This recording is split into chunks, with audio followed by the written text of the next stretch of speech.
Perkenalkan, nama saya Zahratul Aini. Dengan NIM 24230003.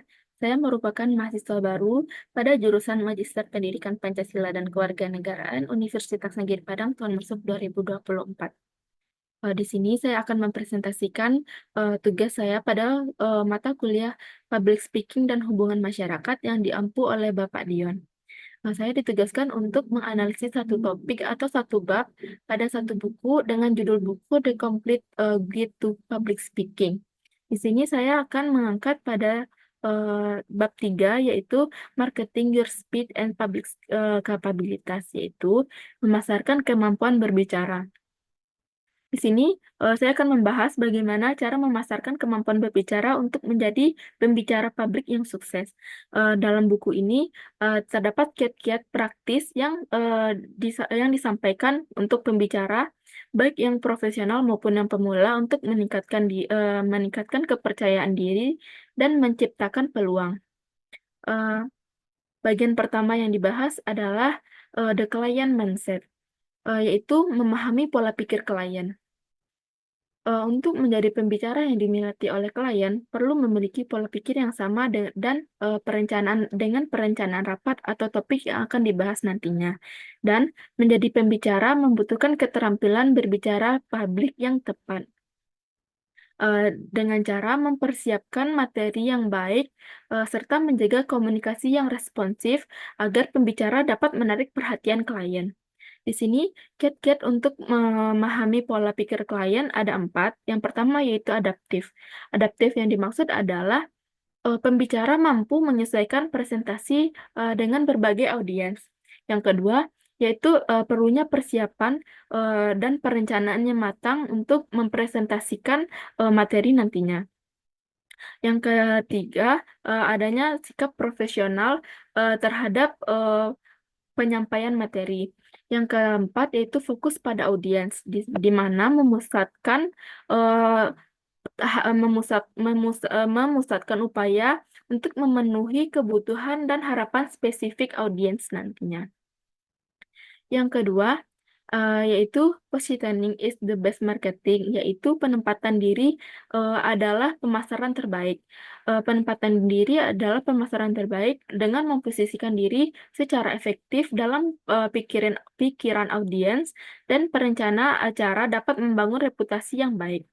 Dengan membangun reputasi yang baik, pembicara akan dapat menarik perhatian klien tanpa bergantung pada metode pemasaran tradisional. Di sini, konsistensi dalam penempatan, penyediaan nilai tambah, serta pembangunan jaringan adalah aspek penting untuk meningkatkan permintaan dan kredibilitas.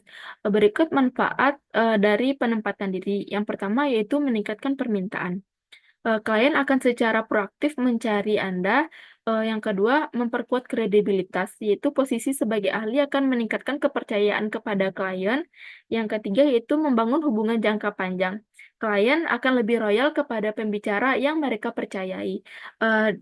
Di sini, penempatan diri adalah tentang menjadi top of mind bagi calon klien. Ketika seseorang membutuhkan pembicara untuk suatu topik tertentu, yang ada dalam pikiran klien yaitu Anda, dan mencari Anda. Yang ketiga, yaitu making sure progress, yaitu membuat kemajuan yang terukur. Menetapkan tujuan yang jelas dan terukur sangat penting untuk kemajuan, di mana pembicara perlu memanfaatkan peluang berbicara dan membangun jaringan, serta membuat produk audio atau video untuk mendukung atau menunjang pertumbuhan karir nantinya. Selanjutnya yaitu getting paid and selling your service, yaitu mendapatkan bayaran dan menjual layanan. Dalam menetapkan harga untuk jasa sebagai pembicara, melibatkan pemahaman tentang kisaran harga dan faktor-faktor penentu harga. Pembicara harus meningkatkan nilai dirinya melalui kualitas presentasi dan layanannya nantinya, serta memanfaatkan pemasaran online. Berikut strategi untuk meningkatkan pendapatan. Yang pertama yaitu membandingkan diri dengan rekan. Bandingkan materi dan layanan yang ditawarkan oleh pembicara lain untuk menentukan harga yang kompetitif. Yang kedua, Tawarkan paket yang beragam. Sesuaikan harga dengan durasi presentasi, lokasi, dan layanan tambahan. Yang ketiga yaitu tingkatkan kualitas materi. Seiring dengan kenaikan harga, tingkatkan kualitas materi, presentasi, dan pemasaran. Yang keempat yaitu manfaatkan teknologi dengan baik. Gunakan teknologi seperti website dan presentasi online untuk memperluas jangkauan. Selanjutnya yaitu developing a dynamic one-set, yaitu mengembangkan citra profesional. Membangun dan mengembangkan citra yang profesional dimulai dari penampilan fisik hingga materi yang akan disampaikan. Pembicara harus menjaga konsistensi dan kualitas dalam segala aspek, baik itu foto, lembar informasi, dan materi promosi untuk meningkatkan kredibilitas dan daya tarik. Berikut tips untuk membangun citra profesional. Yang pertama yaitu konsistensi. Pastikan semua materi promosi memiliki tampilan dan nuansa yang sama. Yang kedua, kualitas. Gunakan materi yang berkualitas tinggi, baik itu dari foto, desain, atau kertas.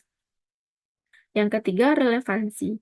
Relevansi yang dimaksud yaitu semua informasi yang diberikan relevan dengan topik presentasi. Yang keempat, kredibilitas, yaitu tampilkan kredensial dan pengalaman Anda dengan jelas kepada klien. Yang keempat, keunikan. Buat diri Anda berbeda dengan pembicara lain dengan menawarkan nilai tambah yang unik, yaitu menampilkan sesuatu hal yang berbeda kepada klien yang membuat klien akan berpikiran orang ini tepat untuk dijadikan pembicara pada suatu materi. Selanjutnya yaitu collection using letters, yaitu mengumpulkan dan menggunakan surat pujian. Surat pujian dari klien akan memberikan bukti kredibilitas dan dapat digunakan sebagai alat pemasaran. Pembicara perlu meminta dan memanfaatkan surat pujian dengan baik untuk meningkatkan kepercayaan dan membangun hubungan. Mengapa surat pujian itu penting? Alasannya yaitu yang pertama, surat pujian dari klien sebelumnya memberikan bukti nyata tentang kualitas presentasi. Yang kedua, surat ini dapat digunakan sebagai bahan promosi yang kuat dan meyakinkan calon klien yang akan tentang kemampuan Anda. Yang ketiga, eh, dengan em, eh, dengan surat pujian akan membantu membangun hubungan jangka panjang dengan klien.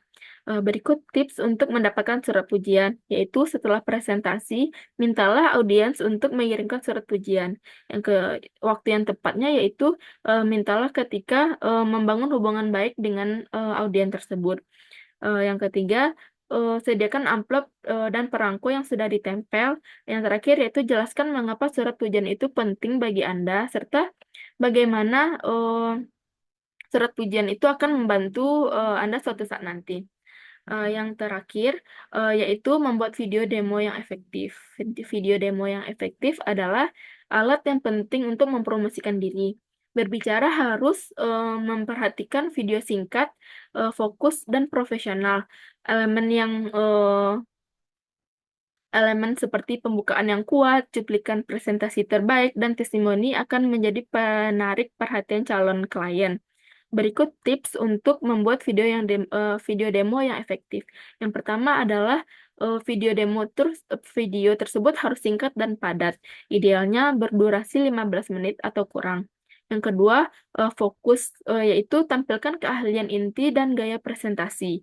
Yang ketiga, visual yang menarik, yaitu gunakan grafik, animasi, dan rekaman yang berkualitas. Yang keempat yaitu audio yang jernih. Pastikan suara Anda jelas dan dapat diterima baik oleh klien dan terdengar profesional.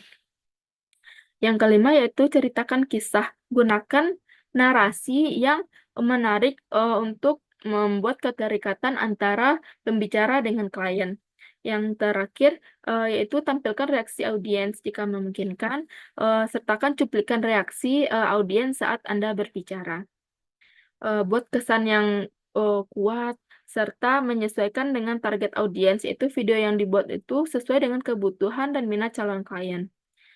Jadi, kesimpulan dalam materi ini yaitu memasarkan kemampuan berbicara membutuhkan strategi yang jelas dan berdedikasi. Dengan mengikuti prinsip-prinsip pada materi ini, pembicara dapat membangun karir yang sukses dan berkelanjutan. Sekian presentasi tugas yang dapat saya sampaikan. Mohon maaf apabila ada kesalahan. Terima kasih.